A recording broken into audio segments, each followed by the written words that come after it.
আর মুহূর্তের মধ্যেই আকাশ থেকে নামতে থাকে বিশাল এক ঘূর্ণি, যেন আকাশের সঙ্গে মাটির সংযোগ ঘটাতেই এসেছে কোনো দানবীয় শক্তি। এই শক্তিশালী টর্নেডোটির ধেয়ে আসার এমন ভয়ঙ্কর দৃশ্য দ্রুতই ভাইরাল হয়েছে সামাজিক মাধ্যমগুলোতে।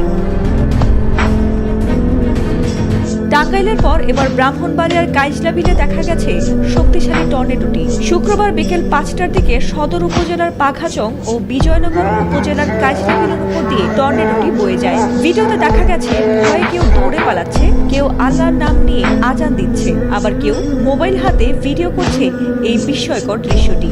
সামাজিক মাধ্যমে মুহূর্তেই ছড়িয়ে পড়ে সেই ভিডিও, যাতে মিশে রয়েছে ভয়, বিস্ময় আর কৌতূহল। প্রত্যক্ষদর্শীরা জানিয়েছেন, বিকেলে হালকা বৃষ্টি হচ্ছিল, ঠিক তখনই দূরে দেখা গিয়েছে ঘূর্ণায়মান এক সরু রেখা। মুহূর্তেই সেটি মাটি ছুঁয়ে তৈরি করে ভয়াবহ এক ঘূর্ণি। বাতাসের তীব্রতার কারণে গাছের ডালপালা দুলতে শুরু করে, পানি ঢেউ ছুটে যায় চারদিকে।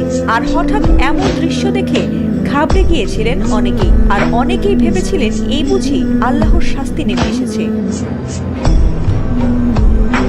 তবে সৌভাগ্যের বিষয় হলো, এই টর্নেডোটি খুব বেশি সময় স্থায়ী হয়নি। মাত্র কয়েক মিনিটের মধ্যেই সেটি দুর্বল হয়ে যায়, আর এখন পর্যন্ত কোনো বড় ধরনের ক্ষয়ক্ষতির খবর পাওয়া যায়নি। এ ব্যাপারে আবহাওয়াবিদরা বলেছেন, হঠাৎ গরম ও ঠান্ডা বায়ুর সংঘর্ষে টর্নেডো তৈরি হয়। মেঘের ভেতর বাতাসের ঘূর্ণন যখন নিচের দিকে নেমে আসে, তখন এই ভয়াবহ দৃশ্যের তৈরি হয়। বাংলাদেশের সমতল ভূমিতে এই ধরনের টর্নেডো বিরল হলেও মার্চ থেকে মে বা সেপ্টেম্বর মাসে এমন ঘটনা ঘটতে পারে।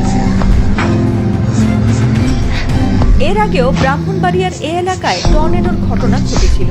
২০১৩ সালের ২২শে মার্চ চিনাইর ও আখাউড়া এলাকায় এক প্রলয়ঙ্কারী টর্নেডোতে প্রাণ হারিয়েছিলেন ২০ জন। এবার যদিও তেমন কোনো ক্ষয়ক্ষতি হতে দেখা যায়নি, তবে প্রকৃতির এই হুঁশিয়ারি আবারও মানুষকে ভীত করে তুলেছে। ফাতিমা সুলতানা, এটিএন বাংলা।